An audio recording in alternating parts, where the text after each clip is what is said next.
All right, we are live. This is Coach Arnie with the Health, Love, and Life and Adventure Show. And we are in the WGSN-DB Going Solo Network.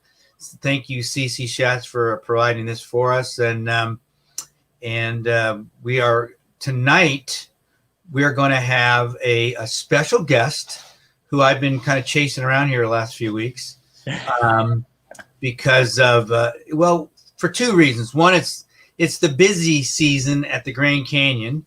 Things are heating up down there. It was just on a conversation, Michael, with some people on the Benedict group, the R2 group. Mm-hmm. You're in that group, right? Yep.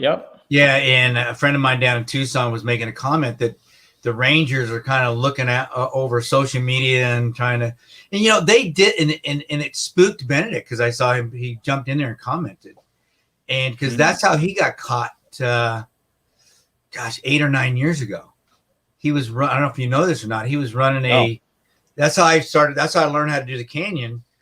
This guy had this website up with all these things, how to do the. He broke it all down. He was going up there almost every weekend. And he'd have guys at Cottonwood or Phantom Ranch and help people if they had needed to turn around. And the ranger or somebody from the park caught him. And he had to take it off. Yeah. This is before he started his group on Facebook. Okay. Yeah. And he took it all down.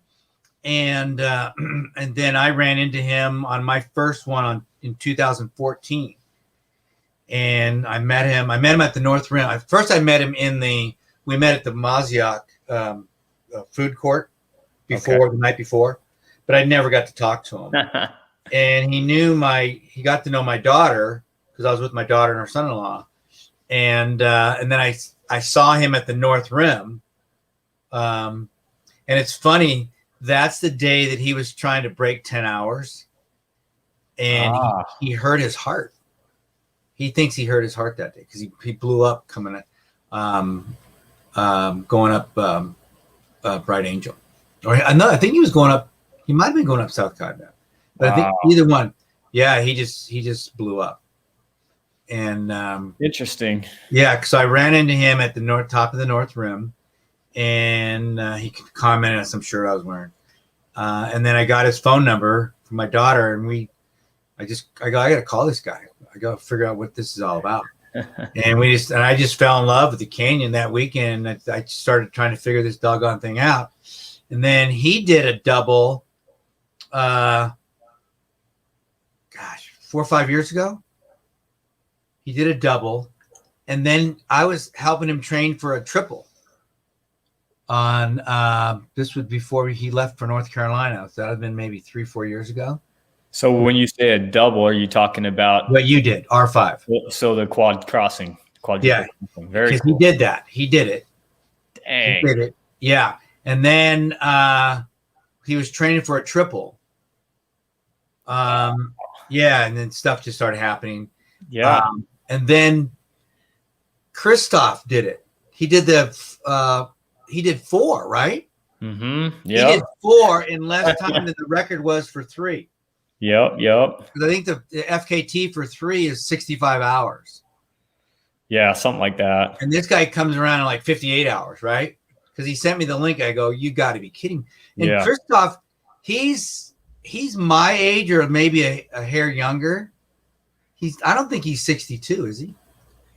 I don't know. I don't know his exact age, but yeah, he's a little bit older. But he's only been running for not even 10 years. Yeah. He's a trip. Yep. That guy's a trip, man. So then you pop up so I was going to do it in October of last year. Okay. And then the whole COVID thing hit. So I started kind of panicking, and I went in June when it first opened. I missed my March trip. Went in June as soon as it opened. I was there the next weekend. And then I wasn't feeling good in July because I was training with a bunch of guys, and they went in July, and I had to miss that. And I just thought, I got to make a decision here because I'm not getting I'm not getting what I wanted to get in to get this done. Yeah. Because the year before I did a rim to river and then rim to rim to rim. Nice. Yeah. So what inspired you to take on the quad crossing? Was it Benedict? Yeah. Benedict. Did he sell you on it, or was it just his example that kind of inspired you? It's like the 100. He came to me one day. I was doing ultra stuff and having fun, running with my daughter and my son-in-law, and just doing ultra stuff with the Aero Viper guys. 50 Ks, and I'd done the canyon a couple times, and I thought, okay, this is kind of cool. And he tried to sell me on 100, and I go, that's stupid. Who wants to run 100 miles, right? Yep. And then we would just come over to my house, and finally one day I said, okay, how do you do this? And we just started breaking it down. The first one was a nightmare. I made it, but the second one was sweet. But the same thing with the canyon. Every time you do it, right, Michael, does it get smaller? Yes. Yeah. That's a good way to describe it. Yeah. It does, because the first time I went there, and tell me, I don't know how you felt. When was the first time you did it? So I did a R3. I think it was quite a ways back. I think it was like 2009 or 2000. Oh, wow. No, it was later, probably like 2011 or 12. Okay, because you're not that old. How old are you, Michael? I'm 38. Okay, you're still. So I'm pretty old. I'm getting there. You're still a kid. But we hiked it, and it took, I think, 20 or 22 hours. To hike it, and that was really hard. Yeah, that's 22 hours is a long time on your feet if you're not, without really getting it. You know what I'm saying? But when I first went there in 2014, we went over to Bright Angel. We had no idea what we were doing. So we get over to Bright Angel the night before, and I look, and it looks just like in the movies, right? Picture. And I went, dang, we got to go all the way across and all the way back. Yeah. That's crazy, right? Yeah. I didn't even step on the trail. My son-in-law runs down a little bit, and he goes, check this out. I go, no, it's okay. And it was magical that first time. He blew up coming out of Cottonwood, got sick, and he 3-time Ironman. And he death marched out of there. Yep. And then my daughter fell apart, and she was doing great. We were cruising coming out of Cottonwood, feeling good. And then because of having to slow down, that's what I'm saying. Sometimes when you go too slow, it's harder. Yeah. Yeah. And so she started having to walk, and it was too much time on her feet. Yep. And it was a nightmare coming out of there. And I was so scared they didn't want to come back, because we finished right at 11 o'clock. Literally, Mike, we cruised over to the Mazawak, to the food court to grab a pizza, and it was like 11:05, and they gave us a pizza. Oh wow! Yeah, and threw in some drinks, and the food court was closed. Everything was closing. Yeah. And but I remember I got up the next morning. I'm thinking, man, they're not going to want to do this again. They're going to, they're all freaked out, right? And they did. They said they wanted to, and we did it again the next year. And the next year we got hit with horrific rain, man. I just got pounded. So, I mean, but the first time though, I just fell in love with the place. I go, I want to figure this thing out. Yeah, it's addicting. And I think I call the canyon the great equalizer, because whether you're going in there and doing a bunch of running, or you're hiking and walking the whole thing, like, it's hard, and there's pros and cons to both ways. But at the end of the day, unless you're Jim Walmsley or a Coconino Cowboy, you're death marching out of there. And no, you are. I love the way. I love how you say that, because let me ask you a question. I can't remember his name. He's an Ironman. He trains a lot of Ironman too. He's a top Ironman. His name, he's got a Spanish name. I think he's over in San Diego. He just did it in June of this last year. Okay. When it opened, kind of when I went. I want to say June. It might have been early fall. I can't remember now, but somebody sent me his link, and they had no clue where they were going, because there's no transportation, right, when you're in the park. Right. So they got somebody to drop them off at South Kaibab, and then you got to walk that half mile to the trailhead. from the road there, roughly. So Yep. he had a decent sized group. What's his name? Oh, I'll get it. And so him and his group walked to the trailhead, and in his video, he's videotaping everything. And they made a big deal how they were kind of wandering out there to try to find out where this trailhead is. They had no idea where they're going, blah, blah, blah. And this guy's a stud. So you and I know what studs do when they hit the canyon. They go, right? Yep. And he did. So he takes off, and on his video, I mean, he's flying. So I kind of figured out what he did, because he did a 10-something canyon. But coming out of Bright Angel, he did a very human effort coming out of Bright Angel. I mean, very human effort. and on his video, he said, I had to sit at Phantom Ranch for quite a while just to kind of get my head, because he goes, I did not feel good. Because you know what he did? He hauled down South Kaibab. He ran hard the box, and that's almost 2,000 feet to Manzanita, right? Uphill. Yep. It's more than people think. And then you you power hike or try to run the North Rim, which it's doable, but I mean, if you're Walmsley, right? Right. Yeah. Yeah. And then you get up there, you rest a little bit or whatever, get something to eat, and then you think, oh, good, I'll make up time now going downhill. Yeah. So you take off downhill again, and then you get to Pump House again, and you go, oh, now I got 9 miles. This is easy. And then by the time you get to Phantom Ranch, you just blown out your hip flexors, and there's nothing left. Yep. And that's where he was at. And so he goes, I just struggled to get out of there. And on his video, when you watch it, it was a trip. He goes, this was the hardest thing I've ever done. Wow. And I'll honestly have to say, I will never do it again. Yeah. But he did it wrong, Well, it's a canyon of extremes. And that's one of the lessons I learned is like 1 second you're hitting a stretch that you just feel like $1 million.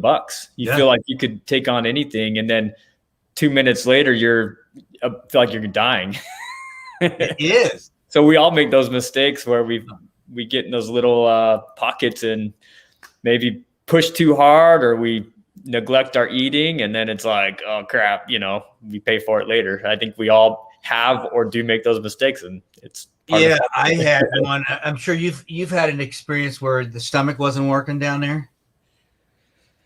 I've never had stomach issues per se, but man, it just seems like, I don't know what it is about the canyon, but you just never want to eat. And everybody I go in the canyon with, like, after an hour or two, you just don't feel like eating. I don't know if it's the dry air or the beauty of the canyon and the adrenaline you have, but you just don't feel like you need to eat. You don't feel like you want to eat. And then before you know it, you're dying.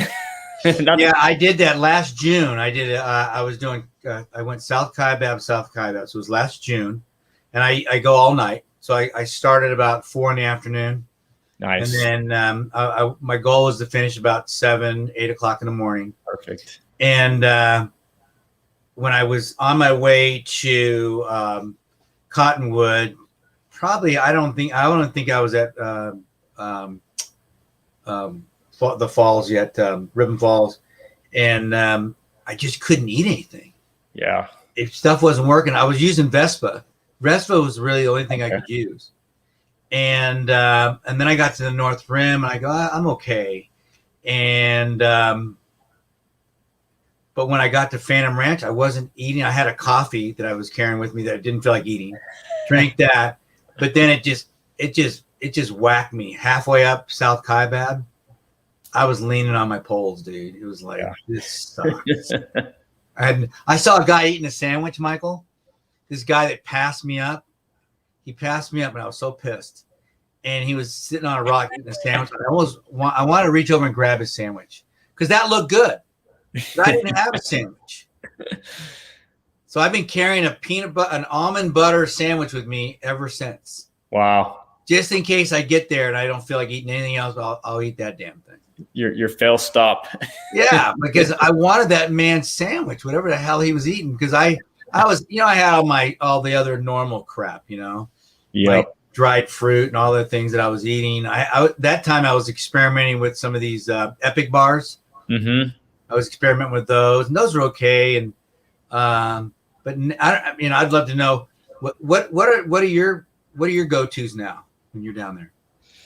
So in correlation with this conversation, my go-tos are whatever I can bring myself to eat.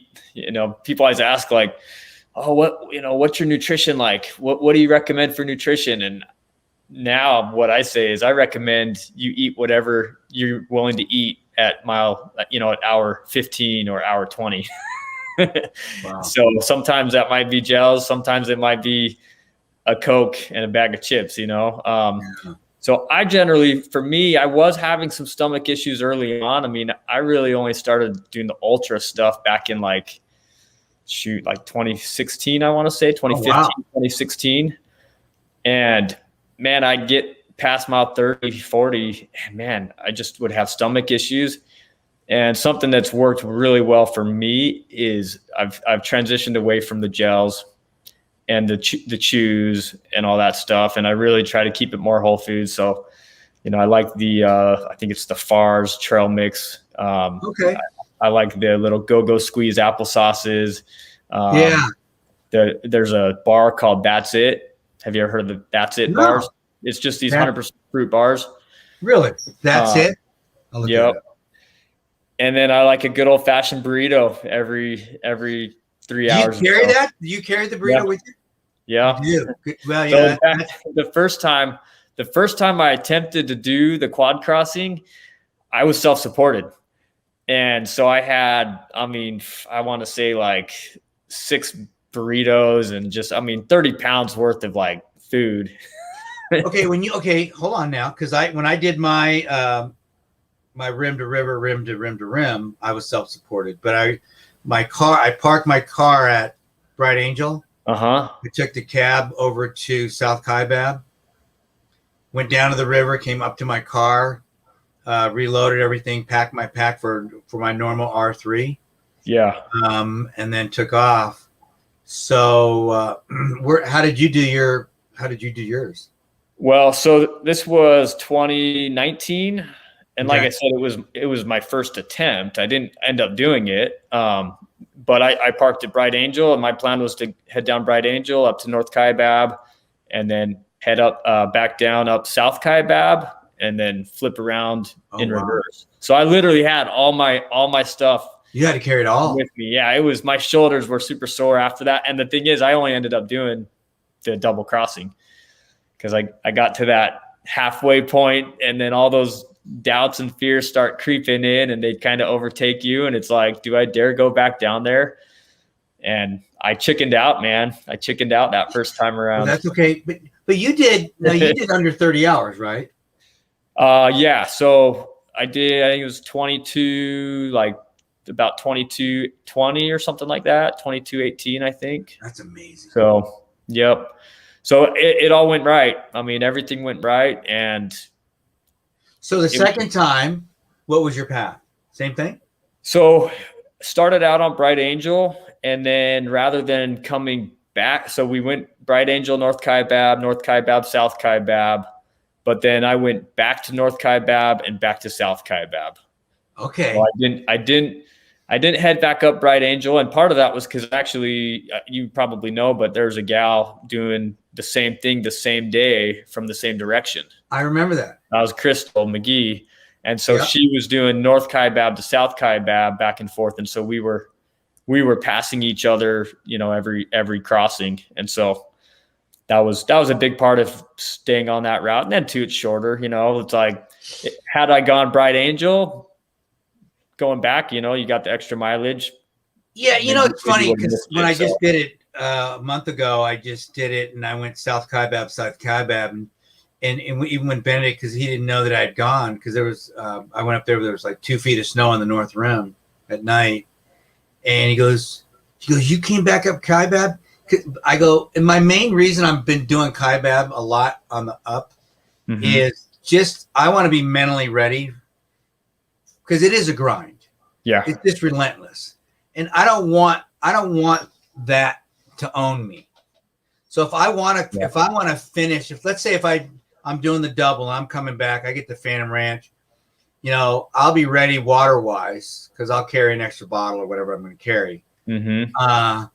But if I don't want to do the extra 2.5, 3 miles, I'm going back up Kaibab. But I don't want the steepness, which is not that much different. It's enough. So are you planning? You're planning Bright Angel, North Kaibab, South Kaibab, and then back the same way? Here's what I'm working on. Here's what I'm working on right now, because everybody's been telling me, "Hey, I want to help you. Hey, I want to do this. Hey, right?" And my wife was telling me, "Goes, what do you?" I go, "Look, I'm going to pick a date. I mean, obviously, if the weather works, I'm going to pick a date and I'm going to go. Now, if somebody wants to help me, that's fine. If somebody wants to come down there, whatever. But I'm not basing it on that. I can't. Yep. Because I won't do it. I can't. So my brain is telling me South Kaibab, Bright Angel, because I'll be unsupported. Mm-hmm. Got it? Yep. And so then I'll pack my stuff up and get what I need, and then I'll go back down Bright Angel to North Rim. I'll come back. I'll make a decision at Phantom Ranch where I'm going to finish. Yeah. Because I can finish up Kaibab and just get a cab, come over there, or if the buses run. Because I'm planning on, my brain is telling me start about, I've been playing with these numbers, sometime around noon on Friday and finish early Sunday morning, about 40 hours maybe, or so. Yeah. And just finish sunrise. That way I got all day Sunday to recover, get a hotel there, just chill.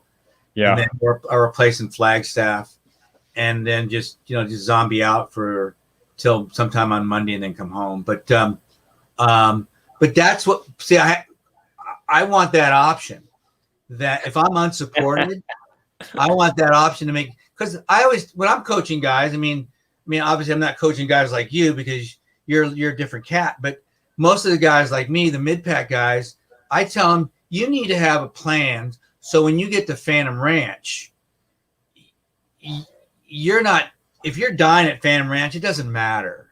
You just got a death march out of there. Yep. But if you get to Phantom Ranch and you've still got some numbers in your head and you feel like it, you can push.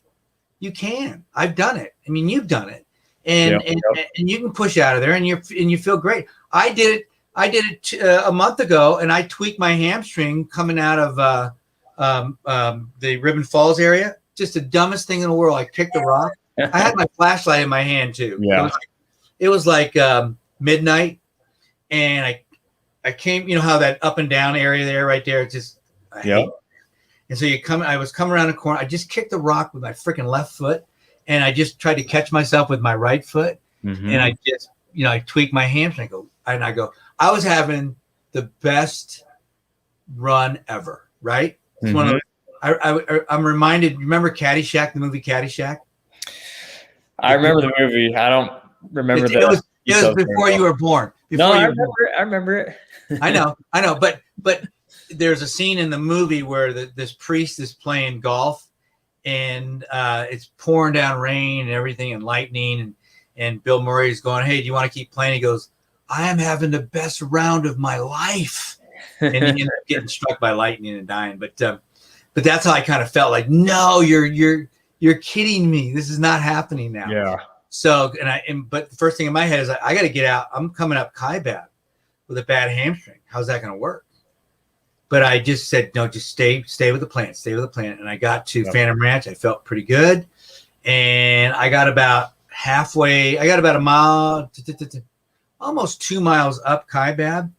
And I don't know what I did. I did something where I came around a corner. It was steep. And I put my foot on a rock or something, and I felt something, and I just lost my balance, Michael. I fell straight backwards. And I'm thinking, shit, dude, I'm falling. And I don't know what's behind me. Yeah, I fell backwards. Yeah. I hurt my shoulder. My shoulder is getting better. And I got up, and I just go, what the hell was that? And I said, you better freaking, and I rounded the corner, and all of a sudden I got this dry sweat. And I go, whoa. And I sat down, turned my lights on, just sat there for a second. I go, what the hell? Are you okay? and I got up to tip off, that little rest area up there on tip off. that little thing they put up there last year or whatever. And I sat there, grabbed some nut butter thing, and I just sat there and ate that for a minute. And I said, look, you're not hurt. You couldn't have made it this far if your leg was hurt. So get the F out of your head and finish this thing. Quit screwing around. I had the best energy. I had the best finish up Kaibad I've ever had. Wow. Yeah. That's some mental toughness right there. It is. It really is mental toughness. But if I had physically, though, if I was injured, that's the one. Injury is a different game. For sure. But if you've emptied your tank like a lot of people do, you can't do that. You can't. I've been there when the tank was empty, and it just, I mean, you want to push, but there's just nothing there. But I felt that really confident energy, and it felt good. I'm thinking, man, what could I have done if all this crap wouldn't have happened? But that's, how many times have you gone into the canyon and just goofy stuff happens? Yeah, a couple times, and it's kind of like a gift and a curse, because it's good that it's happening at that time and not when you're doing your quadruple crossing. Yeah. Just a good reminder, like how quickly things can turn south, right? Like 1 second you're just feeling amazing, and then one little tweak and it's like, holy crap, am I gonna be able to get out of here? And you think about it though, over the course of a rim to rim or a double crossing or a quad crossing, I mean, there's a lot of variables, there's a lot of moving parts, and so there's a lot of things that can be thrown your way for sure, and they will. Things will be thrown your way. Well, I mean, even before I went, and I've done it at night a number of times. Which is there anything greater than crossing that canyon in the dark of the night? No, it's amazing, isn't it? Those canyon walls, especially a full those canyon. It is amazing. It's quiet. You're the only one out there. Yeah. There's nothing like. I try to explain that to people, but I can see it in your eyes. Yeah. There's nothing like that. And you were talking earlier about how I think it was one of your first trips. You started kind of at dusk or night, and that's how my first trip was into the canyon.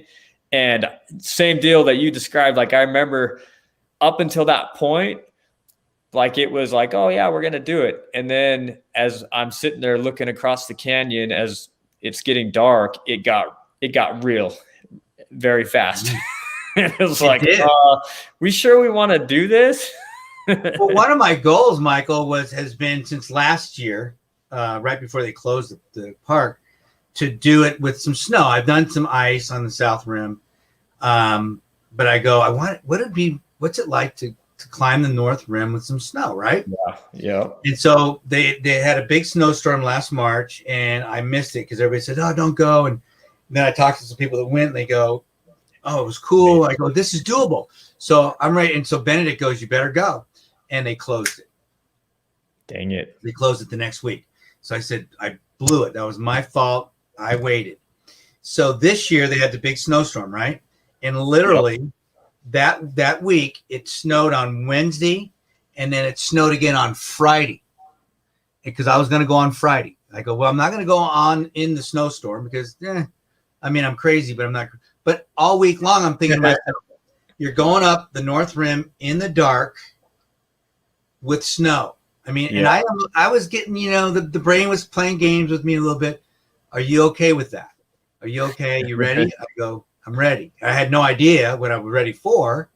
And because I've talked to enough people, and even when I was doing it, I was going across and I saw a bunch of the R3 guys coming back, ladies, and they go, "Where you go?" I'm going to North Rim. They go, "Wow." At night, I go, "Yeah." I go, "How's the snow up there?" They go, "It's about 2 feet." I go, "Really? Cool." And so I know. And so when I hit Supai, Supai was pretty thick at Supai. Wow. And then it thinned out a little bit. And then when I got, because I was looking for that little ore cart, thing like a quarter mile, that last little quarter mile turn. And I never saw it when I was coming down. But then when I finally saw the North Rim, I couldn't see the steps because they were buried in snow. Oh, yeah. So I was conscious enough to think, don't do this because I don't post hole through there and break an ankle or something stupid. Right. So I kind of follow the path that people were using to get up there. So I get up there where the sign thing is. And then I was going to go empty the trash. And literally, the steps to go up to the parking lot, it was packed with snow all the way up. Dang. All the way up. And so I go, crap. Okay. But somebody had made an alternate path to the right between the water fountain and the steps. Okay. So that's where I fought. And I still, the snow went almost up to my hip when I stepped through it. So I had to be kind of careful that I was walking because, I was post hole in there and I definitely didn't want to go up the steps and miss a step. So I better wear whatever. But once I was done, I was fine. Once I was on the North Rim, it didn't matter what time of day it was. It really did. Because I already had seen it. The waterfall area was icy and dripping water. But once you know, right? Yeah. Once you know. And at that point, it was just like, game on. Let's go. Right? And that's when it gets fun, though. At that point, it does, because now because I already know once I'm coming off the North Rim, if I manage things right and stick with my plan, I can get to Phantom Ranch feeling pretty good. Especially if my nutrition was on, so my stomach was feeling good. So I'm thinking I got good energy. I'm feeling good. This is a good day. This, when you're having a good day. Heck yeah. And but stuff happens. Yes, sir. But stuff happens. But I got my snow in. So I got my snow run. So, but that whole thing is just one thing. The other challenge is, have you done this? Have you done it in the summer? I think I did it one year in May, early May. So we got a little bit of it, but nothing like June, July or anything like that. Because I've done June and August. Okay. Yeah. So August, super hot. Yeah. And that's why I came up with this whole night thing. Because the first time I came up with it, this Benedict said, don't do that. It's, in the summer, it's just too hard. I go, But I wanted to do it. I wanted to do the summer because just because everybody said I couldn't do it. And I said, well, what if I start late in the afternoon and finish early in the morning? And he goes, okay, that's probably doable. Yeah. I mean, the box is still the box. It still gets hot, right? Yep. Because you've been down there. Yep. And it never got that bad. It never got that bad. But it was, and this is August. So in my mind, I'm not afraid. Yeah. I'm not afraid of that anymore. I'm really not. I can go. I think it boils back down to what you're always talking about is just the preparation and having a plan and sticking to it. And it's crazy. On one hand, it's crazy to see how popular the crossings have become year round. I mean, it's like, back in the day, it was like, when do you go? You go April or October, right? And now year round, there's always people crossing, it seems like, and posting about it. But you're right. I mean, you plan for it, you prepare for it. There's no reason you can't do it in, February or August or whenever. So, yeah. Hey, hold on one second, Michael. Hold that thought, because I've never done this before. But I was so into this topic here, I blew right through our break. Hang on.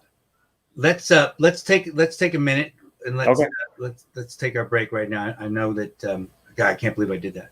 I just looked at the clock. I was in flow. How's that? I was in flow. Yeah, dude, it's good stuff, man. Hang on a second. Let's see. Yeah, there you go.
All right, we're back. All right. I'm gonna get a whipping with a wet noodle on that. But hey, look, let's take a few minutes here. What are you training for right now? What's on your goal sheet? You know what, man? Running and getting out on the trails, hiking. For me, it's self-medication. I mean, that's what it is. So the doing the FKT, that was fun, but it wasn't the driving force. Doing races, it's fun, but I say it's a lot of stress. I got 5 little kids and a wife. So I did a Zion 100 last weekend. You just did that? That was 2 weeks ago, right? Yep. And that was kind of in part because I had been deferring for so many years. Oh. And then I had a good friend of mine. He swore off 100-milers, and he came kind of out of retirement to do it. So I was like, cool, shoot, I got to do it. So, and that was fun. Hard day. It got a little warm up there. And so now I think, I think there's this little Phoenician 50K that it's not really a race. It's just something that a group does on Strava. And is that Grandpa Jim's deal? No, is that Bonnet or? Oh, Bonnet. That's Walmsley. Yeah. And it's just a kind of a underground little run, but you're basically summiting every peak in the Phoenix Mountain Preserve. Oh wow! It's mid-August. I've heard about this. Somebody asked me, what's his name? The guy that just won. Somebody asked me last year if I wanted to do it. Yeah, so I stumbled across it last year, and I was like, oh, it starts at 5 a.m. I've got work at 3. I should be able to do 50K, and be to work in 10 hours. I got to mile 10, and it was afternoon, and I was already cramping up. Wow. Peace out.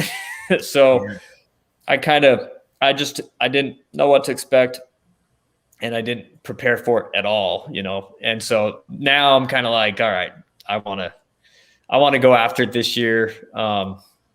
But outside of that, I tap back. I'm going to the Grand Canyon in a month. A friend of mine. What's your date? We're doing May 21st. When are you going? So he's got a permit to do some river rafting down the canyon. Have you heard of that alternate course? I'd love to fool around with that. Yeah, I've seen the alternate course. So we're just doing a kayaking trip down. Oh wow! So I'll be down there 4 days. So how do you get the stuff down there? You carry it? It's all packed, yeah. So we start up at Lee's Ferry, I think 90 miles up the river. Wow. You're going to go through. So you're going to go through the rapids. Yeah. I just read John. I hope Wesley I go through them. Well, I just read John Wesley Powell's book about the first trip down there. Dude, that's respect, brother. If you do, I want to hear about that. I'll take your respect after I survive. Yeah, that's pretty cool. Good for you.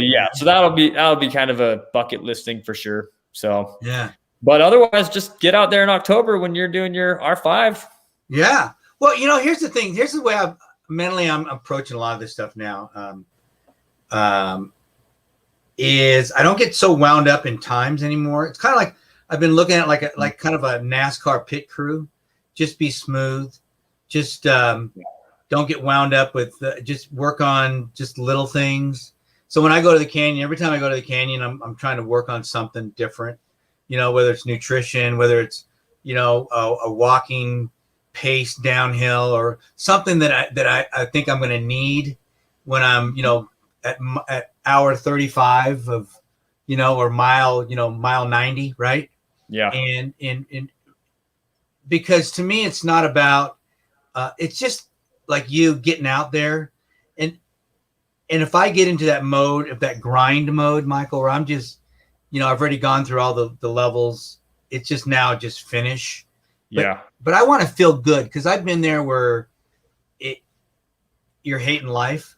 Yeah. I don't want to feel like that in the canyon. I've never felt that way in the canyon. Even when I was leaning on my poles, I was learning something. And I've already visualized and done this so many times at mile 90 and mile 95 and wherever, depending on how I come out of there, is how am I going to feel, where I'm going to be on that trail. And I want to look at it like kind of like you're looking at it when you go out for your runs. And it's like, hey, I'm just having fun here. I'm not paying anybody to do this.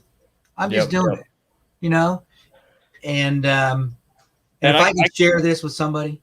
I think that's the greatest way to do it. I think with all this stuff, in my mind, the most important part of it all is enjoying the journey, and having fun, and let the accomplishment be icing on the cake, but sometimes I meet people and they go out and they gut out 100-miler and they did minimal training or, even a marathon.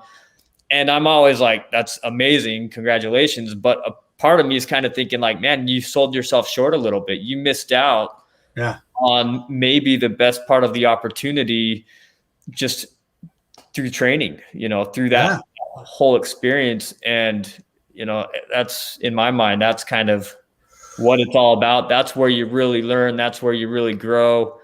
And ultimately that's what can make the day magical.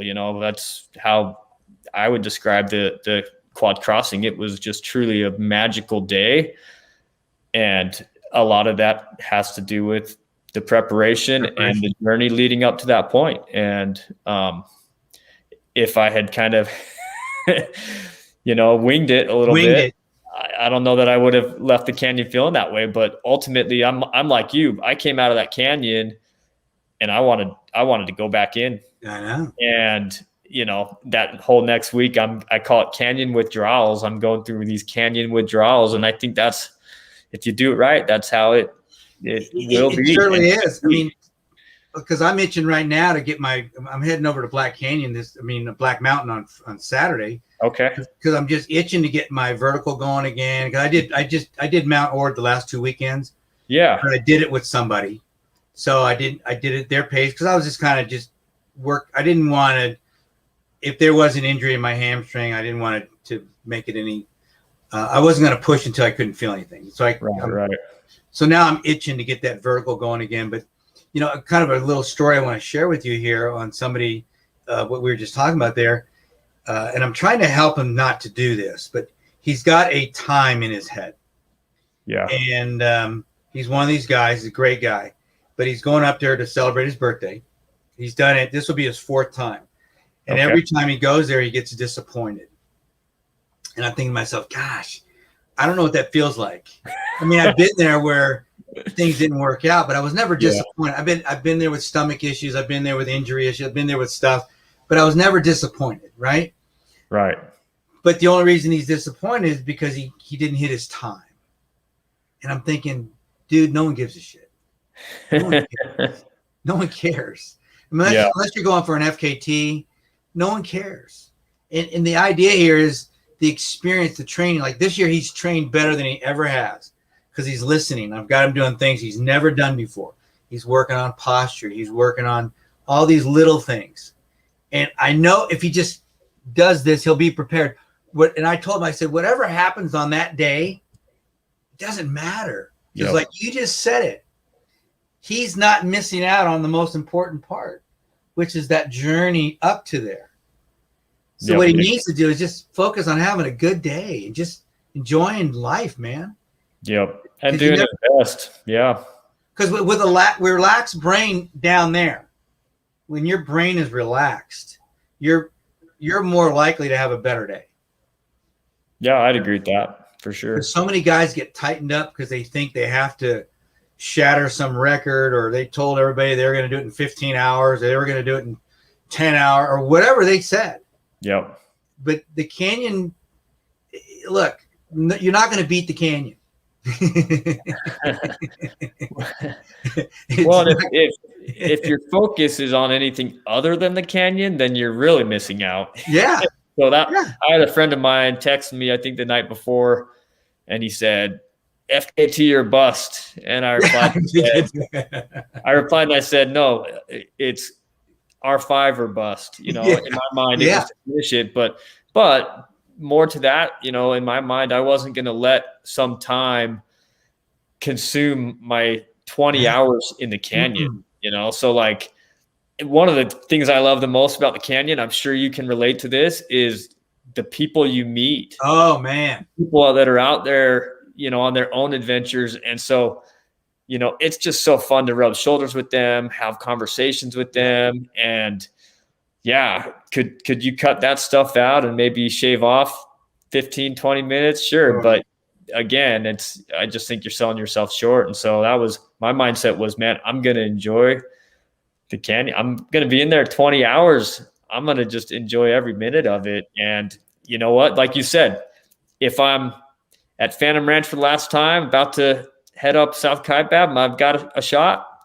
Great. Go for it. Fantastic. Let her rip, right? But if not, it's all good. I had a great day in the canyon. Somebody posted that, and we got to finish up here, but somebody posted that just recently. It was a young lady, I think, and they posted, you know, hey, I want to do this and this and that. And everybody was telling her, no, you can't do that. No, you can't. And I said, if you want to, you can. I go, I'm not sure where you're at fitness wise, but if you're ready, let her rip. You know, I'm not going to tell anybody what they can't do. Yeah. The canyon will do that job for me. The canyon will decide. The canyon will decide what they'll do. But if they're ready, if Jim Wamsley was ready to do sub 6, then he'll do it. Yep. If he's not, he'll get eaten alive. But I don't have to tell you that. I don't have to tell. But sometimes you have to tell these people that are watching YouTube videos and stuff, and they're going, it doesn't work that way. I mean, if you haven't done the little things, if you haven't put in the vertical work, if you haven't done the base work, if you haven't done your strength work, if you haven't done your mobility work, if you haven't done your mental work, and you don't have your nutrition somewhat dialed in, don't expect great things to happen. Because what did I like to say, how can you be your best when you're at your worst? Yeah. You know what I'm saying? When you're at your worst, how can you be your best? Yeah. And I think there's a lot to be said with just the experience. I mean, yourself, I don't know the extent of your journey up to this point, but do you feel like there was a period of time in your journey where you transitioned? You know, I'm sure you can look back now and say, I know a lot more. And looking back, I made all kinds of mistakes. Tons of mistakes. Yeah. And I think that's part of it too. You know, we all make those mistakes. And so we can all look back and laugh, and we can watch other people make the same mistakes. And we're trying to help them. And I can tell you've got a great spirit and you want to help people. I want to help people because to me, it's the Grand Canyon. I mean, it's not like, you know, it's not a racetrack. It's the Grand Canyon. I want you to have fun. And there's going to be a lot of people there. Embrace all that. Don't get wound up about it. Just love people. It is what it is. It's fun. We're all experiencing. Look, we're one of a very small percentage of people on the planet that will ever go down below the rim. You know, 6 million people visit there every year, and probably 1% go below the rim, and 1/10 of 1% do what we do. That's special, because to get some of the pictures and the views that you and I have both seen, you have to go to Phantom Ranch, and there's only a couple ways to get there, bro. And it's either you got to right, you got to either train or you're going to take a mule and right, or work for the parks department and take a helicopter. But that's it. Or you're going to do a rafting trip, right?